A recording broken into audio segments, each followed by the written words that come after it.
বড় কথা আমার কাছে খুব অবাক করেছে, আমরা জানতাম যে পুলিশ চাইলে অনেক কিছু করতে পারে, সেটা নজির আমার মেয়ের ব্যাপারে আমি দেখেছি। আমি এটা অস্বীকার করব না। ডিসি স্যার বলেন, অধীনস্থ বলেন, বা তার নিম্নে যেসব অফিসার আছেন তাদের কথা বলেন, তাদের যে আন্তরিকতা ছিল এটা অবিশ্বাস্য। এটার জন্য আমি বারবার তাদেরকে স্যালুট করি। তাদের অক্লান্ত পরিশ্রম, অক্লান্ত ভালোবাসা। ইভেন আমি এটাও দেখেছি আমার বারান্দা থেকে এক ডিবি স্যার নিচে যে কান্না করতেছে, এক ডিবি অফিসার নিচে যে কান্না করতেছে। আমারও তো একটা মেয়ে আছে 3 বছরের।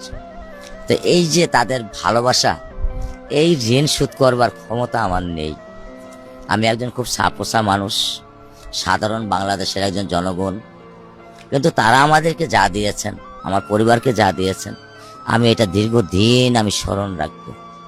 আমি তাদের কাছে কৃতজ্ঞ, বাংলাদেশের প্রশাসনের কাছে, বাংলাদেশের পুলিশ প্রশাসনের কাছে। কে কি বললো আমার আসে যায় না, কিন্তু আমি যেটা পেয়েছি আমি কৃতজ্ঞতা চিত্তে